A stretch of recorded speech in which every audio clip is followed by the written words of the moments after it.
May all beings be happy. May all beings be healthy. May all beings be free from harm. May all beings love life. May all beings awaken. Welcome to another Cuke Audio mini podcast. I'm DC Puba of Cuke Audio and Cuke Archives. I pray that you and yours are safe and comfortable, free from economic hardship, and able to get out and do whatever it is you want within the limitations of the universal precept of do as little harm as possible. So today there's the second outtake from Zen is Right Now. The first one was Suzuki. I want to go to Japan, but no, you don't know who you are.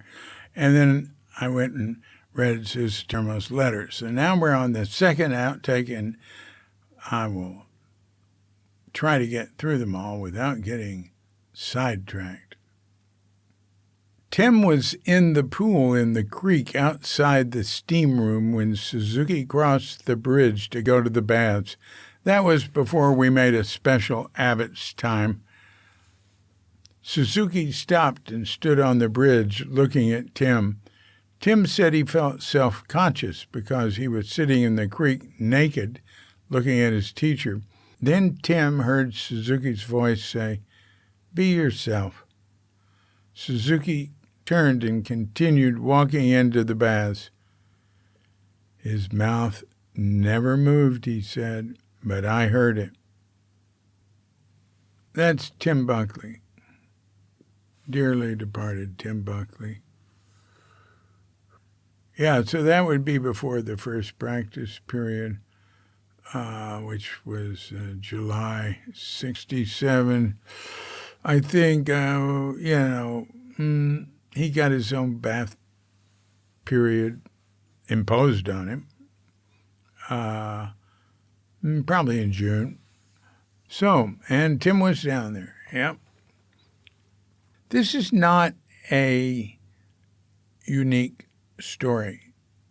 I mean, it's unique, but it is not the only story like this where somebody hears Suzuki say something but he wasn't saying it out loud. They just heard it.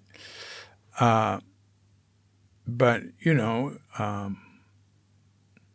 don't interpret that. You can interpret it any way you want. Be yourself. Della Gertz, who met him right after he came to the United States and studied with him the whole time. Nice lady. She said, Suzuki's teaching was be yourself.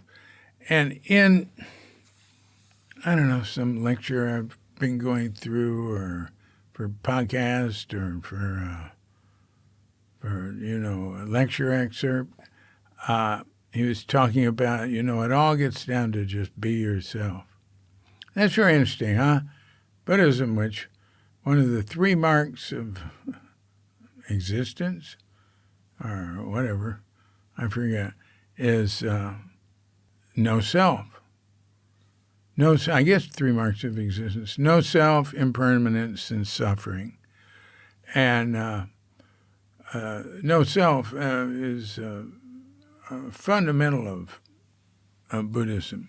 A friend of mine is like into Theravada Buddhism.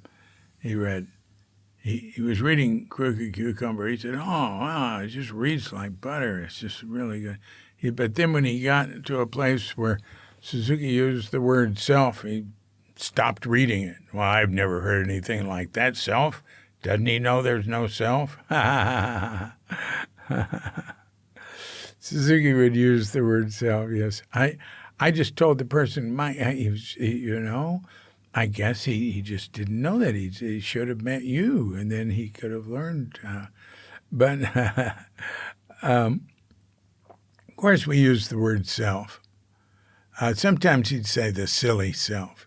He'd say small self, big self. Small self's more like imaginary. But, sometimes we'd say ego. He also said if you want to help people, help strengthen their ego. So there's positive ways to look at it, negative ways to look at it. there might not be a thing called self, but in relative terms, in practical terms for speaking, we have a sense of self. We experience everything in those terms. And seeing through it, seeing how hollow it is, how empty it is, does not eliminate the fact that we experience each other as being separate beings, and each being has its own sense of self, which I mentioned in another podcast recently. Ramana Maharshi said that sense of self, sense of I am, that is the big mind. That is the big self. Now, Hinduism's into sort of like small self, big self. Now, Buddha rejected the idea of Atman, Anatman, or the small self and the big self. There's no self, right? But, what's Suzuki's small mind, big mind other than that? I mean, you got to use some words. They're not mutually exclusive. No self and talking about ourself are not mutually exclusive. Anyway, it's for each of us to figure that out. That's the big koan. Who am I? What is self? And I wish us all good luck with that.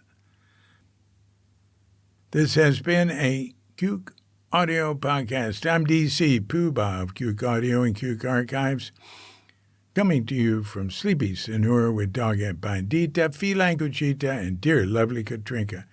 And we're wishing you and yours and all of us a grand awakening.